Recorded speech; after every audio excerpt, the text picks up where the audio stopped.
In today's pre-finals review, we'll look at reactions of aldehyde, ketones, carboxylic acids, and specifically carboxylic acid derivatives. So let's start with a very simple question. Why is the carbonyl, that thing in the aldehyde, ketone, and carboxylic acid, why is that so reactive? If you think back to resonance, you have a carbonyl here, a pi bond between carbon and oxygen, that can resonate upward to give me, we already have two lone pairs. So now we have a third one with a negative charge. Carbon is left deficient, giving me a positive charge here.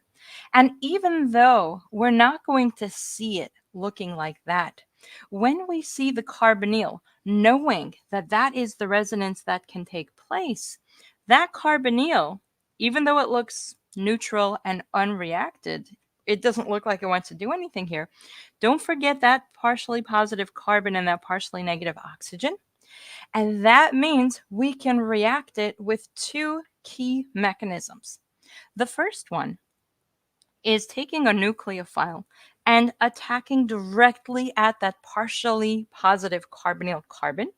This will kick up the pi electrons that kind of sort of already want to go up anyway, giving me something that looks like this. We have an O minus, which in most reactions you're going to react, not in most, in all reactions you're going to do something with it to get rid of that negative charge. But the key here is that nucleophile now is attached to where I had a carbonyl carbon. That means my carbon chain is growing and I can do so many things with adding to that position. The second one is a different chapter, but I want to make sure that you're aware of it. If I have a carbonyl carbon that is partially positive at this position, that positivity is trying to draw in electron density from nearby atoms, including the alpha carbon and the alpha hydrogen, which means that a nucleophile can attack directly. That's because it gets attached. But if something plucks off a hydrogen, it's called a base, just by definition of what it does. And if the base grabs a hydrogen, I can form an enolate, which is a whole other set of reactions opening up just because of the ability to attack over there. So let's jump right into reactions. Don't forget, for a copy of today's session notes, everything I write here, along with my bonus aldehyde and ketone and carboxylic acid derivatives worksheet, see the pinned comment or go to leahforsci.com/orgolive. Let's start with the Grignard reaction. The Grignard is one of my favorite go-to for chain elongation and synthesis. And the Grignard is a molecule that has R, Mg, X, where that R is so partially negative, it acts like a carbanion in terms of how it attacks. The reaction with the carbonyl is as follows. The Grignard will use these electrons, but we show it as the R group doing the attack. The pi bond gets kicked up, and what I have now is exactly what I saw before. With the oxygen, I'll just put H plus here, that it gets protonated. We'll put in a different color so you'll see what got added. H plus here. This turns into an alcohol, and then we have the R group attached for a molecule that has one extra bond to carbon, an alcohol where the carbonyl used to be, and then the MgX is just off somewhere in solution. So I want you to look at not so much the mechanism today, because on your final, unless you're asked for the mechanism, it's about coming up with products under pressure when you don't have a lot of time. So let's look at the reaction itself. If I have something like this, a very simple starting molecule, and I react it with a Grignard MgCl, an ethyl Grignard. If I don't have the time to work through the mechanism, the shortcut is as follows. Break the pi bond here, add a hydrogen. So this is step one. Step two will be your neutralization step. So we'll add a hydrogen right there to turn it into an alcohol. And then you also want to add your R group at the carbonyl position. That is it. That is the shortcut. Redraw it with just an oxygen. We added in a hydrogen. We add in the R group, in this case an ethyl.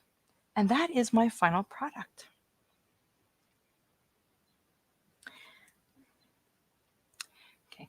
As a reminder, today's topic is aldehydes, ketones, carboxylic acid derivatives. So we're only going to focus on these reactions. If you want me to cover other topics, make sure you vote because I will be posting a poll at the end of each day for tomorrow's topic, and I'll be doing live streams at least through Friday. But if enough people show up and tell me that they want it, I'll continue through the weekend with longer sessions on both Saturday and Sunday. But today's topic is aldehydes, ketones, and carboxylic acid derivatives. Now that I have the shortcut for how to apply this, I want you to be able to look for the patterns. I want you to know what is coming up based on the starting molecule, or the reverse, when you see the product, I want you to know what your starting molecule could have been. If I have an aldehyde, you'll remember, is a terminal carbonyl. So we have the carbonyl with a hydrogen. I get one product. If I react it with a ketone, I'll get a different product. And if I react it with a carboxylic acid derivative like an ester, yet another product. So let's take a look at all three side by side because I want you to know the patterns to look out for your final exam. In each case, we'll use a very simple Grignard, MgCl, and the ethyl with an MgCl. For an aldehyde, remember we break the pi bond, we add the hydrogen, we add the R group. So we'll redraw the starting molecule. I'm not going to draw the hydrogen anymore. I'm just showing you here to know that it's there. So I have my carbon chain, I have the oxygen, I add the hydrogen, and then I add the R group, which is an ethyl.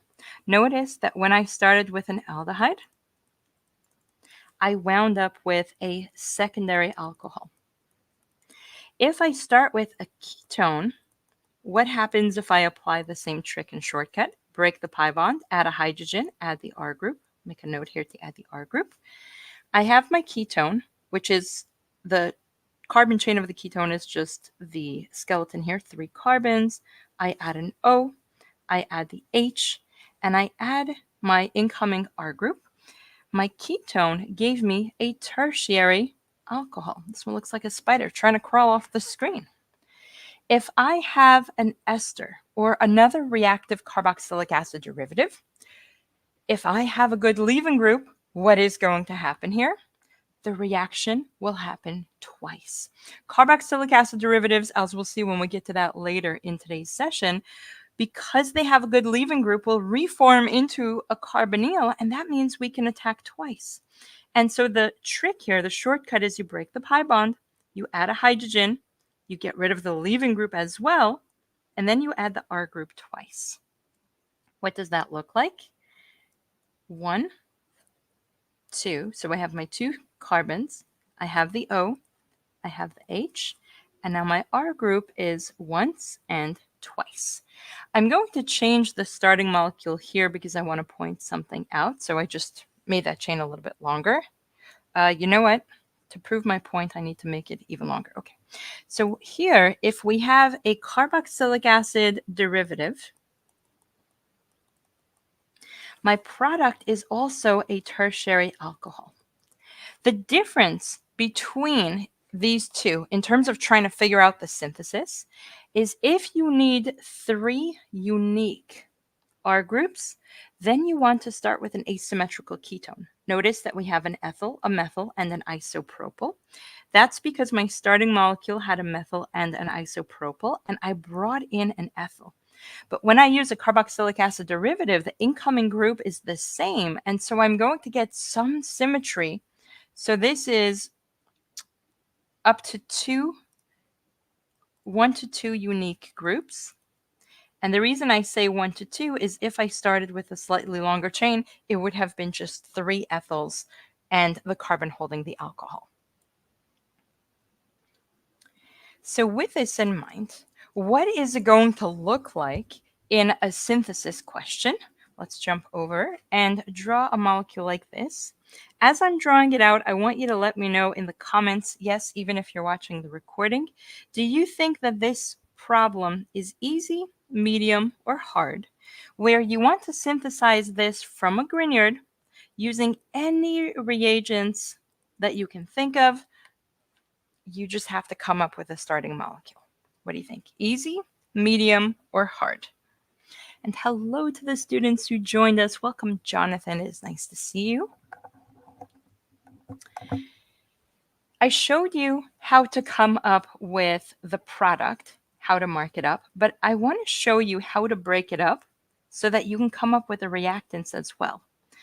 In a molecule that starts like this, and then for the product looks like that, the way you want to approach it is, let's actually make it a little bit longer. You want to look for the carbon that is holding your alcohol. Know that that came from a carbonyl, so you get rid of the hydrogen. And then any of the incoming R groups could have been your Grignard. If I know that I had two methyl groups coming off the carbonyl carbon, that's these two methyl groups, this right here must have been my Grignard, and so I'm just going to add an MgX right there. Okay, I want you to keep this in mind. Let's go to the problem here. I see a carbon holding an alcohol. I know that that had to be a carbonyl, and there was no hydrogen there. Either of the incoming groups, meaning the right or the left, could have been the Grignard. It doesn't matter. So I can either break it here and say that I had a methyl attacking this right here, or I can break it here and say that I had this group attacking here. So let's keep it with the second one and show you what that looks like. The group on the left, when I break it up, is the ring. One carbon coming off of it, that's this one. And if that's the attacker, because this is my carbonyl, then the attacker would be the Grignard. So let's add an MgBr. The thing that it's attacking is the whole right side of the molecule, which has two carbons. The oxygen, we broke off the hydrogen, so we just turned that into a carbonyl. And then in the last step, we also want to add some water so that we don't get an O minus, but we get an alcohol. What do you think? Without the mechanism, did breaking it down like this help you see where the starting molecules could have come from? And you know what? Since I told you we could have two different options, let's actually go to the other one. So now let's see what happens if I broke it in the other direction, because both of them are perfectly acceptable answers. Or the other option, if I break it like this, that is my starting carbonyl. So I'm going to redraw it exactly as I see it. I have my ring, and this time two carbons with a carbonyl attached. I'm reacting it with whatever's on the other side. In this case, that's just a CH3 bound to an MgBr. And once again, I want to make sure that I add water in the last step so I can protonate my incoming alcohol. Let me see hearts in the chat if you think this shortcut is going to save you time on your final exam. And I'll start working on the next reaction, which is just using other groups, not necessarily Grignards, to grow the carbon chain. So for example, if I keep using the same carbonyl because it's the easiest way to learn a reaction if it's just something simple, I can use a terminal alkyne. So let's say I have this molecule right here, and I react it with an acetylide anion. Think back to your Orgo-1 reactions. It's an acetylene, but with a lone pair negative charge, an alkyne. The attack will happen the same way. The carbon will attack at the carbonyl, kick up the oxygen's pi bond. That will then be followed with a protonation step. And we'll do the same trick as we did with the Grignard. We copy the skeleton, draw oxygen with a single bond, give it a hydrogen, but then attached to it, I now have a new bond to the incoming nucleophile, which in this case is my acetylide, like that, with a hydrogen. The reason this is so helpful when doing synthesis is, yes, Grignard is great for growing the carbon chain, but there's so much that you can do here now that you have an alkyne. think back to all the alkyne reactions that you've done. You can turn it into a ketone, an aldehyde, you can do halogenation. There's a lot that you can do from here. You can also partially reduce it to get an alkene. I did a terminal alkyne, but if you had a longer chain, you can get cis and trans alkenes, which you can then do so many other reactions with it. If I had a cyanide, it would react in a very similar way. So if I have a C triple N, this is if I want to get a nitrogen onto the molecule, which I can then reduce to give me an amine by just breaking the pi bonds. Again, another option.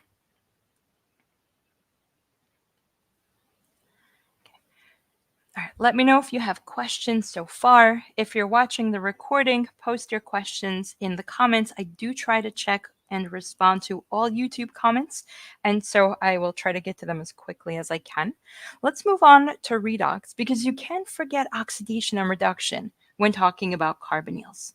If I have a primary alcohol, if I do a one-step oxidation, let me know if you know the reagent, I will get an aldehyde. If I do a second oxidation, that will give me a carboxylic acid, which is a very useful reaction if you're trying to get to the aldehyde for synthesis or a carboxylic acid derivatives. If I have a secondary alcohol, with the straightforward redox reactions, you can't go too far with secondary because it has 2 bonds to carbon. The alcohol will go to a ketone. And let's go ahead and fill in the reagents. I don't know why I put the electrons there when I didn't put in the other ones. If I want to oxidize from an alcohol to an aldehyde, this is a partial oxidation. It doesn't go all the way. And so we need to use a weak oxidizing reagent, PCC, and I'll put oxidation above it at the top so we know the direction that we're going. I'll just leave one O and you'll be able to follow from there. A stronger oxidizing reagent like Na2Cr2O7 will get me all the way to the carboxylic acid. And that will also do the same thing here. It doesn't have to be sodium dichromate. It could be any of the chromium type oxidizing reagents. And then if I want to go the reverse, so actually before I continue, typically, when you oxidize it, you go from an alcohol to a carboxylic acid. PCC, the mnemonic, the way that I remember it is from one of my students. P, it starts with P. It's a prude. It doesn't go all the way. It stops at the aldehyde. But normally, the oxidation with any other oxidizing reagent will go all the way. If you want to reverse the reaction, then we'll need reducing agents. And so let's put the arrow in the other direction. I can use something like sodium borohydride or lithium aluminum hydride from a ketone to an alcohol. Same thing here. I can use sodium borohydride from a ketone to an alcohol. But if I want to go from the carboxylic acid to the alcohol, I have to use something stronger. And that would be lithium aluminum hydride, which is the stronger of the 2 reducing agents. And here we can use both. Here we can also use both sodium borohydride and lithium aluminum hydride. But the way to remember it is anywhere that you can use sodium aluminum hydride, you can also, wow, I mixed the 2 up. Anytime I can use the sodium borohydride, I can also use the lithium aluminum hydride, but this one is limited in what it's capable of doing. Let me know if that made sense because I kind of mixed them up for a moment. And before I continue, where is that? Right here. Before I continue, I just want to read this out loud. I came here to thank you for your help. Just scored an A overall in Orgo 2. Islam, that is absolutely amazing. Congratulations. That makes me so happy because I like to think that what I'm doing is helpful, but then to see students who actually show up and watch the videos and download the worksheets and do the work, put in the effort, and then get that A, that makes this feel so much more enjoyable. And this is what motivates me to do something like this, where I do extra live streams during finals, because I'm hoping that more students will come and tell me that in a couple of days. All right, so let's then move on to a different reaction, and that is when we add oxygen nucleophiles. If I have a carbonyl, again, a simple ketone, I can add oxygen with something. For example, I can add an OH minus, or I can add an OR minus. When I add OH minus, and then I would have to follow this up with acid, the mechanism is very similar, and I can get a product that looks like this. The first oxygen from the ketone, from the carbonyl, and the second oxygen comes from the incoming OH. This is a diol. It's not very stable, but it is something to consider as a reaction that can happen. What I really want to focus on, though, is if instead of an OH, I use an OR, which is going to attack in a similar way, but there's a lot more that we need to know about it. So let's look really quick at what happens if I take an aldehyde and then I take a very similar ketone and I react it with an OR. Let's do this in acidic conditions. If I react this with CH3OH in acid, in both cases, you know what? Let me draw one and then copy it over. It's going to be faster. If I do something like this, the shortcut is very similar to what we've already seen. You break the pi bond, you add the hydrogen to the alcohol, but then you add the other group there as well. So let me show you on the product. I have my molecule, broke the pi bond, so I just have one oxygen, which I'll draw sideways. We get the hydrogen from the acid workup, and then here you cut off a hydrogen from the alcohol and add the rest of it. So you have the OR, in this case, the OCH3. Let me know if you followed what I did there with the shortcut. If I do the same thing again, reacting it with more alcohol in solution, because remember, we have everything just mixed together. Same thing. Well, it's not quite the same thing because this time we're completely losing the OH and having it replaced with an OR. So I have my carbon chain.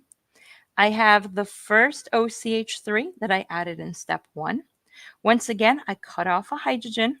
I add the second OCH3, and that's my product. Now, this is an aldehyde, but if I did this with a ketone as my starting molecule, so the difference is instead of a hydrogen here, I have a carbon chain.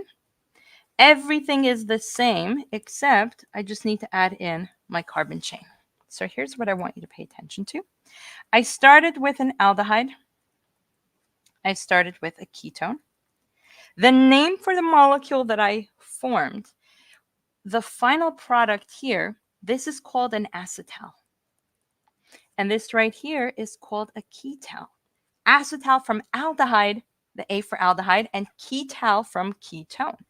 If I only stop halfway, meaning one OR, one OH, this is a hemiacetal. And this right here is, wow, mixed up my letters. This one right here is a hemiketal. Now, sometimes professors will call everything acetals, and that's because the general category here is the acetal. But technically, if I start with a ketone, it's called a ketal. Why do we want to bother with something like this? Why is this important? Very simple.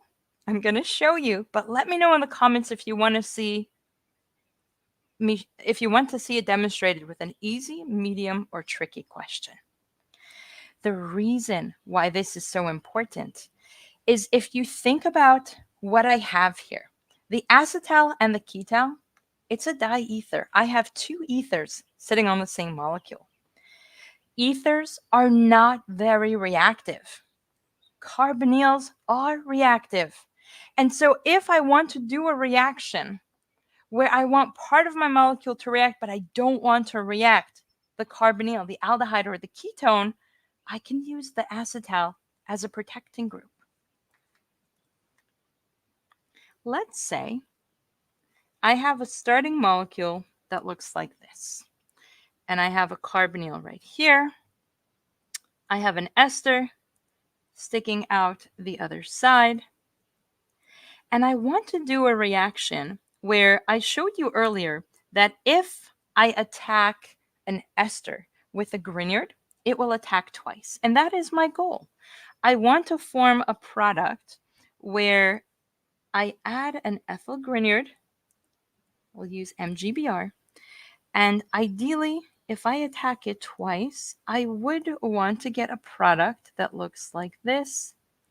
This is gone. So for this part of the molecule, we have the carbon. Remember the Grignard trick, you break the pi bond, you get just an alcohol, and then the Grignard twice. Once and twice, that's step 1. Step 2, H2O. This is what I want to get, but Alejandro, you are absolutely correct. This is not what I'm going to see as my final product because I can't neglect the fact that I have a carbonyl. What I'm actually going to see in this situation is a molecule. Let me see if I can grab just the piece. I might have to just redraw it. What I'm actually going to get here is a molecule that looks like this. I have my 5-carbon ring, and I have this part as predicted with an alcohol and my 2 ethyl groups. But what I also have is another Grignard reaction on the other end of the molecule where it added right there. Limiting the number of Grignard reagents is not going to reduce the side effects here. It's not going to stop this thing from happening. What I have to do instead is protect my carbonyl, make it so that the Grignard cannot attack it by putting an acetal on there, then doing my reaction, then removing the protecting group. Since this is a pre-finals review session, how do you recommend practicing showing the mechanism of reaction? I recommend using the active writing method where you strategically rewrite and practice the mechanism till you're comfortable. And I actually have that video linked in the description. So if I have something like this, let's go ahead and utilize the concept of the acetal. I showed you to use 2 OR groups, 2 alcohols. But what if I use 2 alcohols that are attached to each other?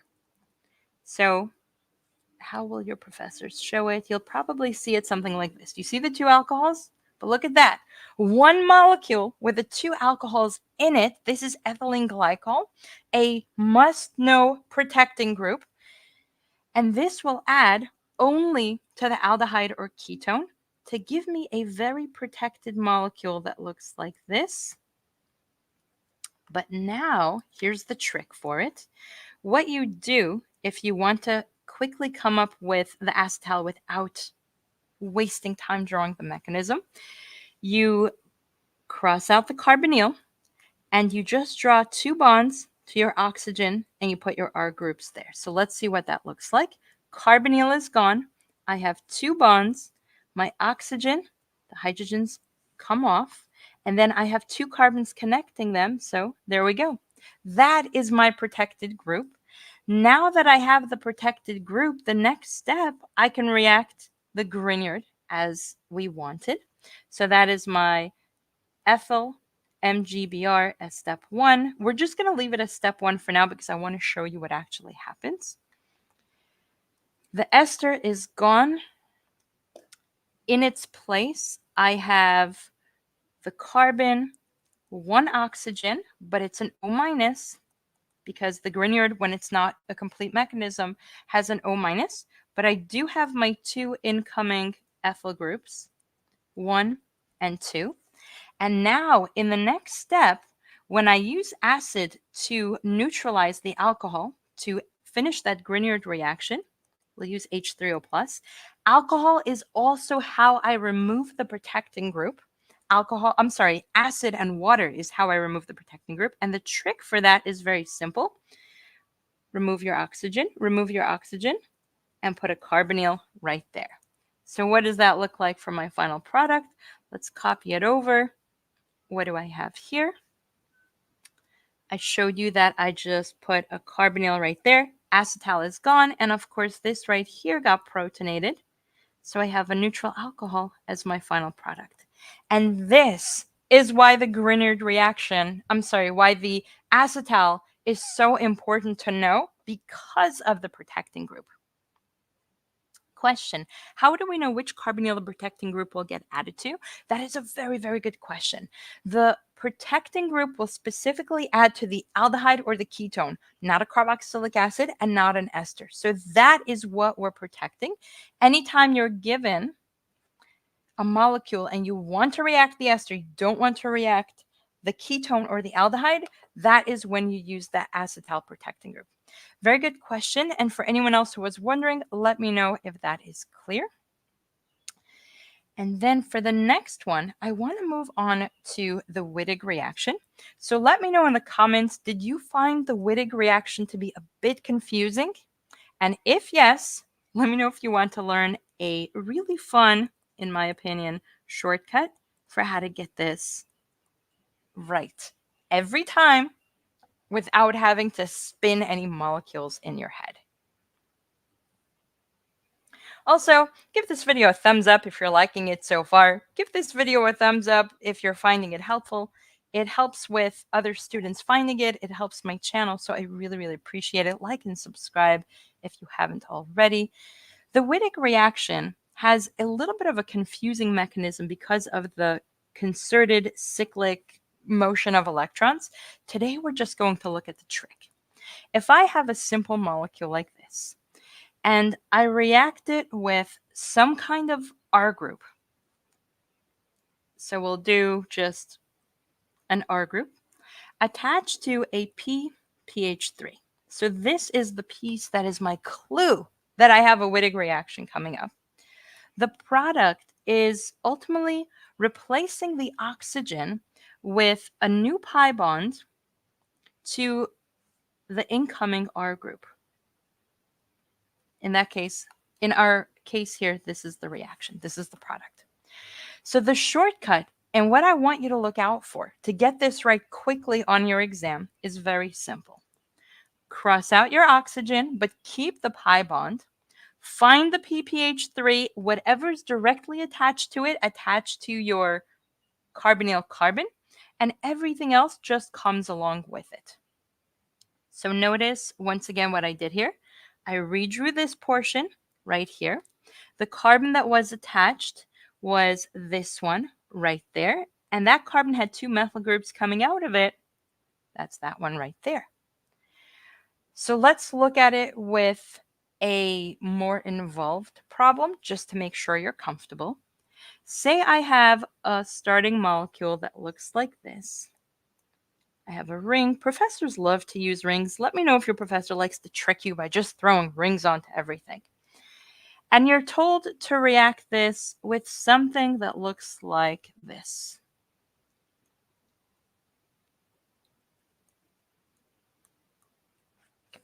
So what do?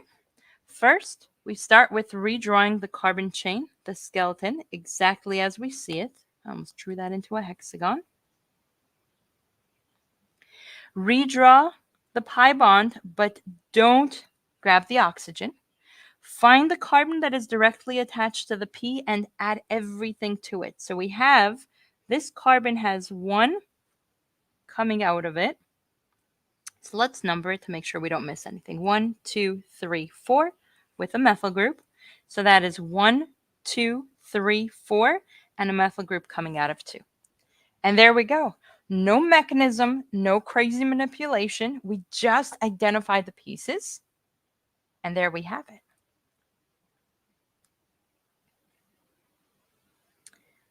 Dania, since you said that would be great, what do you think of this shortcut?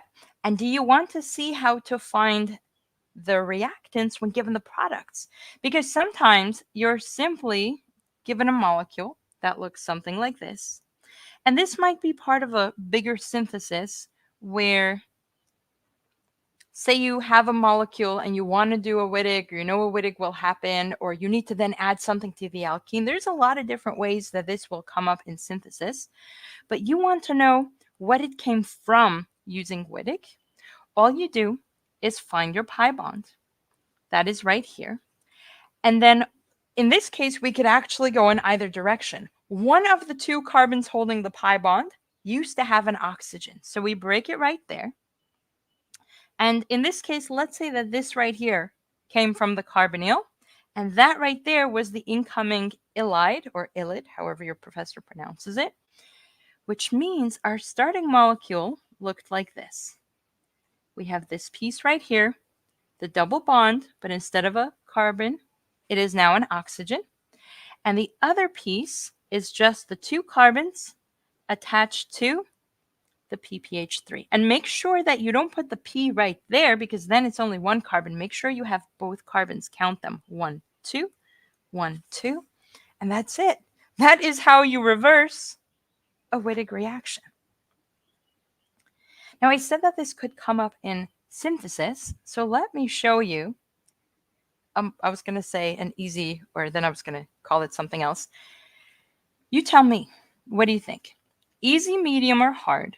If you are given a starting molecule that looks like this,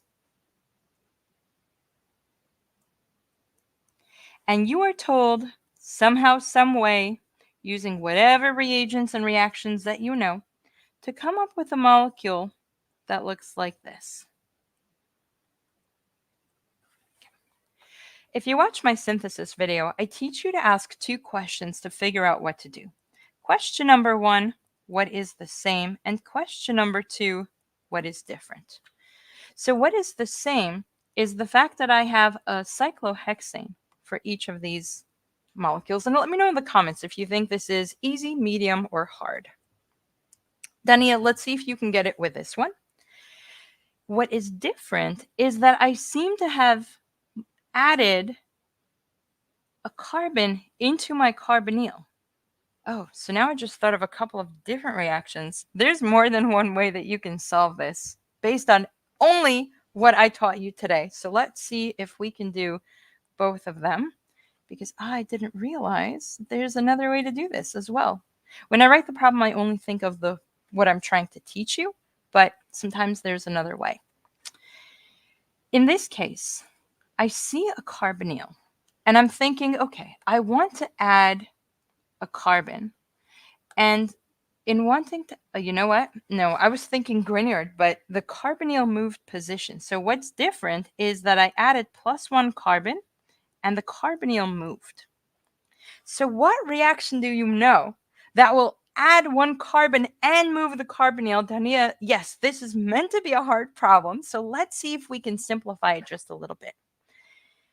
If I see that that I need to add a carbon and I have a carbonyl, I don't quite, based on what we learned today, I don't quite know how to add that, but I do know how to make a carbonyl from something else. So what if I have something else there? Now I know that a carbonyl can't come from an alkene, but if I'm thinking Wittig reaction, how can I make this come from an alkene? I can say, you know what? If I have an alkene, I can turn it into an alcohol. And if I have an alcohol, I can turn it into a carbonyl. So what if this came from an alcohol, which came from an alkene? Now I do know how to add a carbon and turn it into an alkene at the same time. All I have to do is a Wittig reaction. So what am I going to use here? A CH2 PPH3. That's the Wittig reaction. Then I want to do an alkene addition reaction to put an alcohol here. But you cannot use acid catalyzed hydration. Just because you're in advanced organic chemistry, don't forget your basic reactions. You cannot do acid catalyzed hydration because the carbocation is going to move here. That's in the wrong position. And so I want to do oxymercuration, which is the HgOAC2 ... the one that has NaBH4. So I don't know why I put ... Just put H2O. Squeeze it in there. Oxymercuration will give me an alcohol at the Markovnikov position without allowing anything to move. And then I can simply oxidize it using any oxidizing reagent like PCC. And there is my product. What do you think? Do you still think that this is as hard once we've recognized the pattern?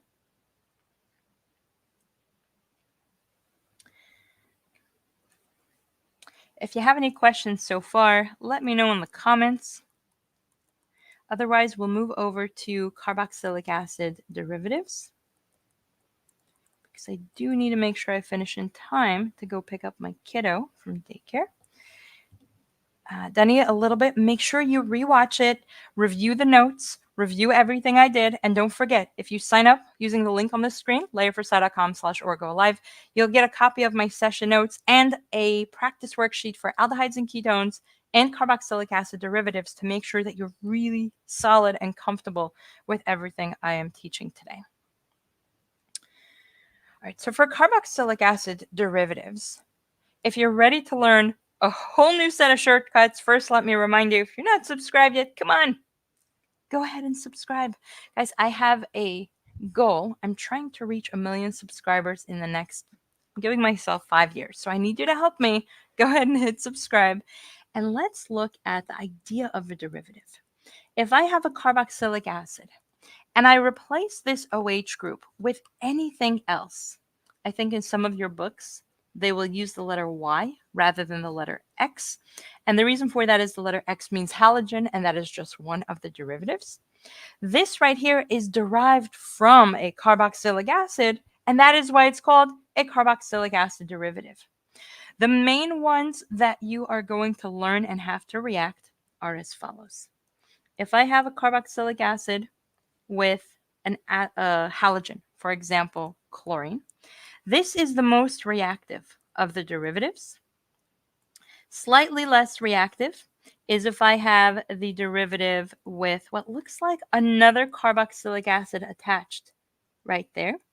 This is the anhydride, which is more reactive than what almost looks like a carboxylic acid itself because it has an oxygen, but it's got an R group after for an ester.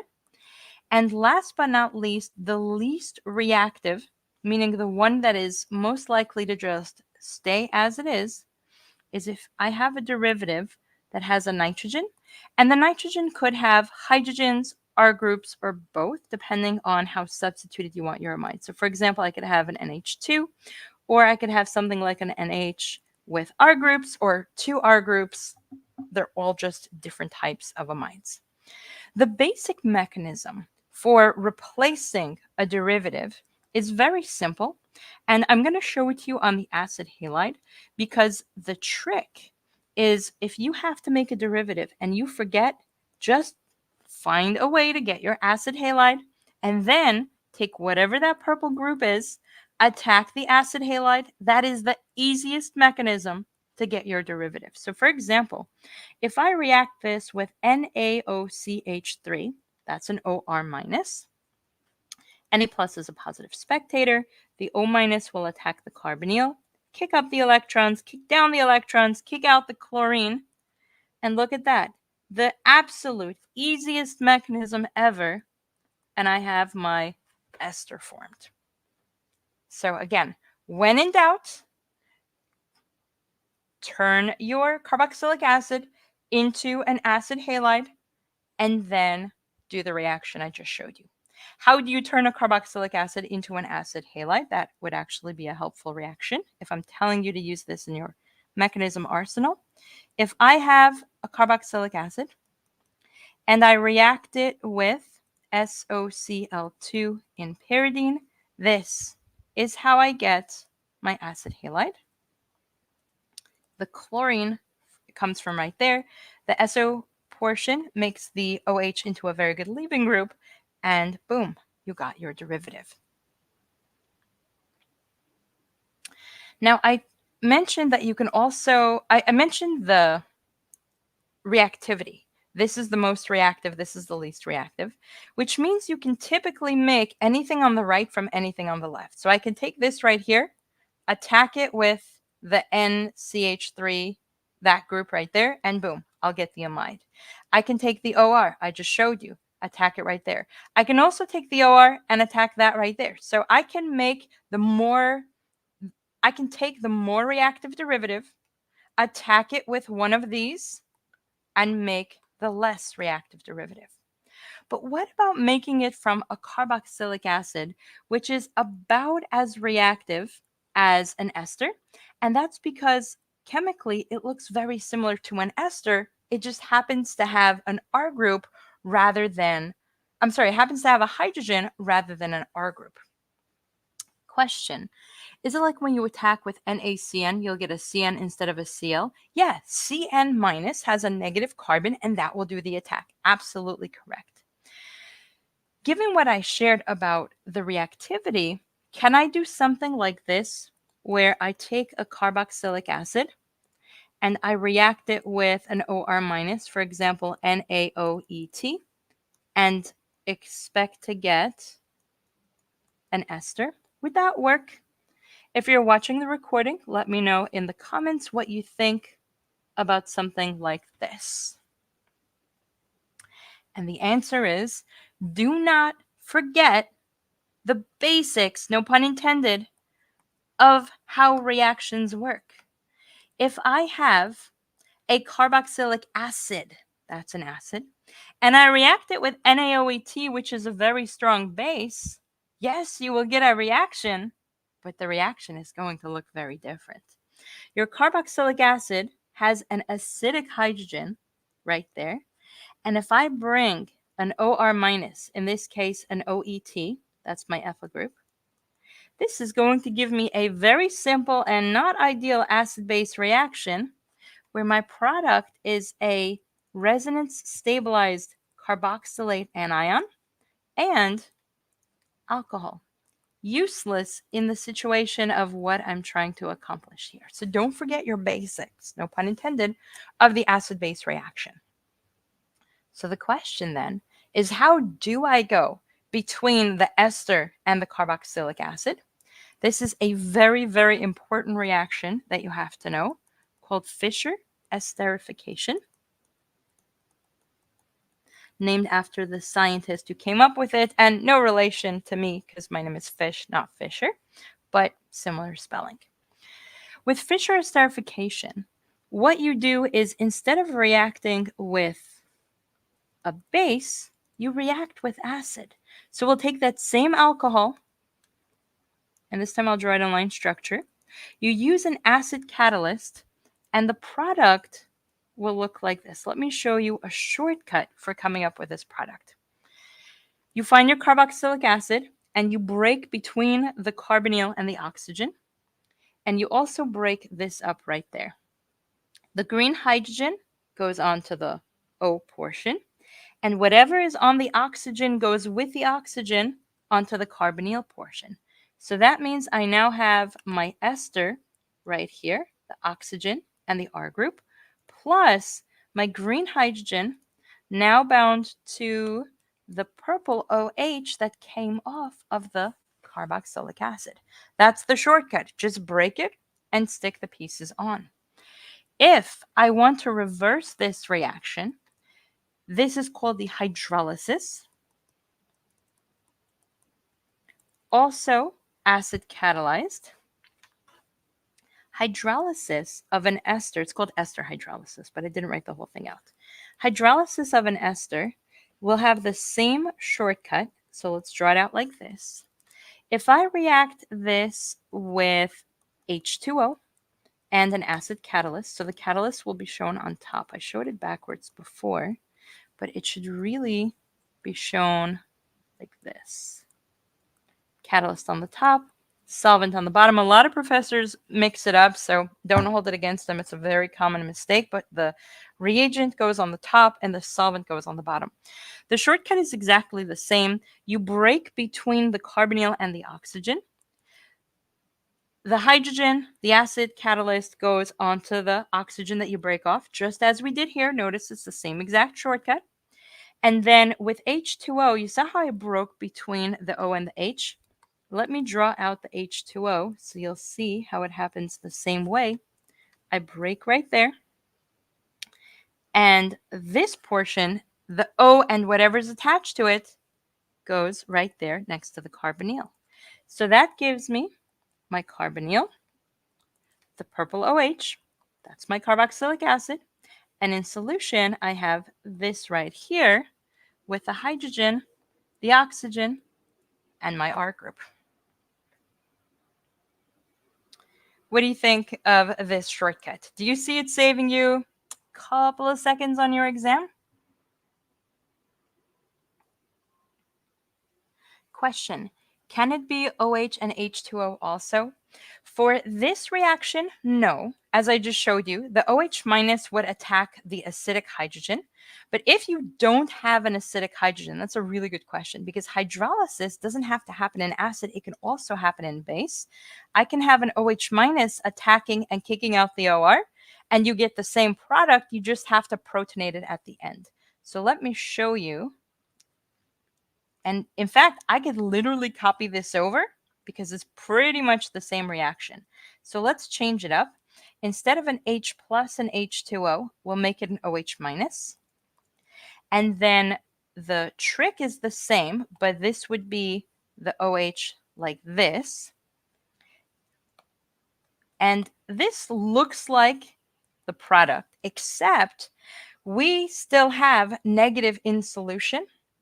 And the negatives in solution are going to deprotonate. So the carboxylic acid will form and then immediately get deprotonated to give me an O minus.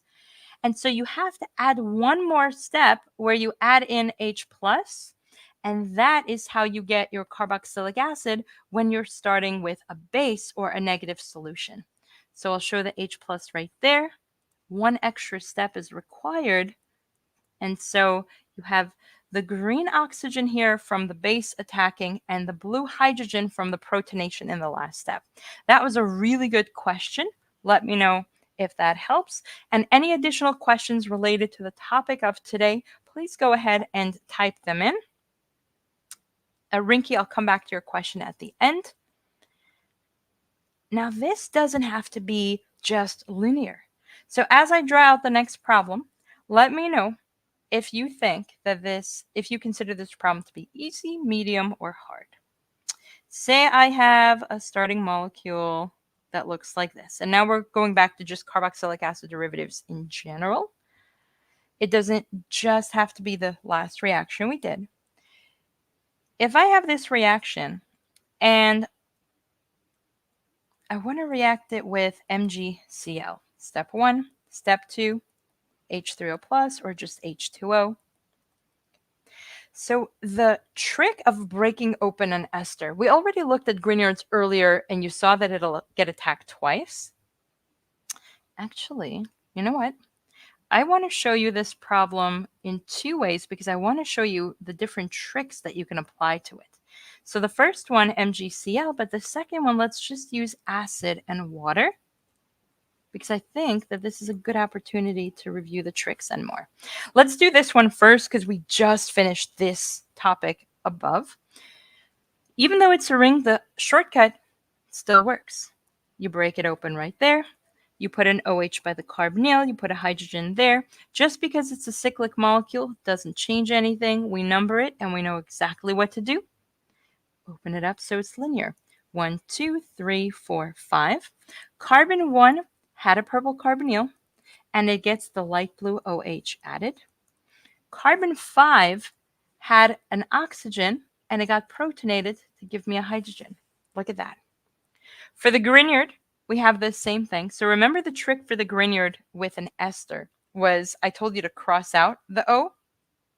But if it's on the same molecule, what we're going to do is just break it because it breaks off. Break the pi bond.